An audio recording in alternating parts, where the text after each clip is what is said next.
Rice কুকারে একবার ভাত রান্না করলে কত ইউনিট খরচ হয় এবং কত টাকা খরচ হয় আর মাসে কত টাকা খরচ হয় সেটা আমরা এক্সপেরিমেন্ট করে বের করব।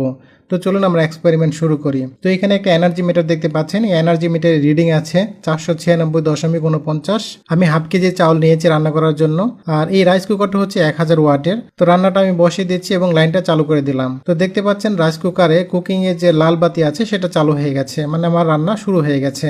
তো মিটারের রিডিংটা পরিবর্তন হচ্ছে। তো 35 মিনিট পর মোটামুটি আমার রান্নাটা শেষ। দেখতে পাচ্ছেন ভাত প্রায় হয়ে এসেছে। এখন 5 মিনিট আমি ওয়ার্মে রেখে দেব। এখন এই অবস্থায় মিটারের রিডিং দেখতে পাচ্ছেন 496.82। তো 496.82 থেকে 496.49 বিয়োগ করলে 0.33 ইউনিট পাওয়া যাচ্ছে। তার মানে আমার এই হাফ কেজি চাউল রান্না করতে মাত্র 0.33 ইউনিট খরচ হয়েছে। এই 0.33 ইউনিটই হচ্ছে কিলোওয়াট আওয়ার। আমরা যদি 8 টাকা ইউনিট ধরি তাহলে 2 টাকা 64 পয়সা খরচ হয়।